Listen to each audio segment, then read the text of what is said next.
Yeah, I'm Hunter. And I'm Ellie, and we are both 20 years old. We've been together for 7 years and we just bought our first home. The journey of buying our first home was a good one. It was good. There's lots of learning involved in buying your first home. We started getting prepared probably at the start of last year, and then we started looking. We were actually living in Sydney at the time, and we started looking into brokers and everything like that, and talking to real estate agents, getting a general idea of the market in Sydney. And then at the very last minute, we decided that we were actually going to come home. Buying in Hunter Valley is just close to everything that we need, and seeing our friends and stuff, it's just so much easier. Friends, family. Close to where we grew up, We just wanted to be back closer to home, family, work, everything really. Well, we started looking late last year, and that's when we sort of got our finances and stuff ready for that. It wasn't until early this year that properly went and inspected houses and all that. Yeah, we were prepared to buy, and it felt right. It felt right to buy a home. Yeah. What led us to pick this home? The space?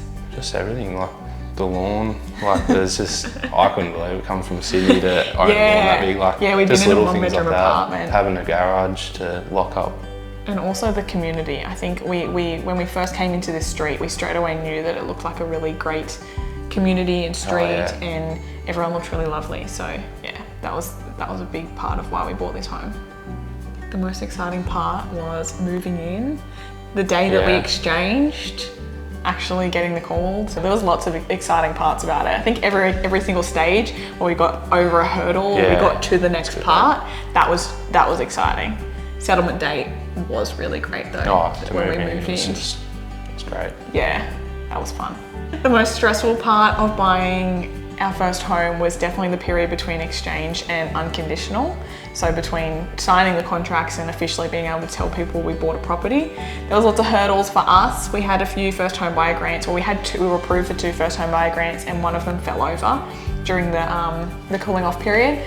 So we went from all smooth sailing to all of a sudden one of them fell over, and we were potentially going to have to pay LMI and pay an extra $14,000, which we didn't have at the time. That was definitely a hurdle to overcome. That was the most stressful part, trying to figure out if we were actually still going to buy this property, or if we were going to have to forego our 0.25% deposit, or what was going to happen. But no, we spoke to the right people, and our finance advisor and our solicitor and everyone, and the agent helped us through all of that. The advice I give someone else is just making sure it's the right place for you.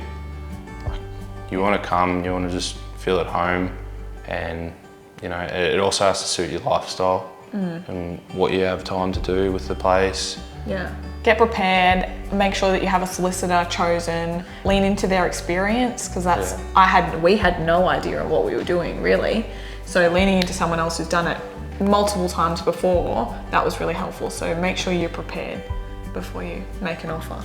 And I think someone actually said to us while we were looking in Sydney is find your minimum standards. What do you actually need in a property to buy? What's going to actually make that the one? Is it the fact that it needs 2 cars, or it needs 4 bedrooms, or if it's only $500,000, or whatever it is? Someone shared that advice to us, was to find your minimum standards, which was really helpful for us. We walked in and we were like, yep, it's got what we need. We're happy with that. Sure. And it felt right.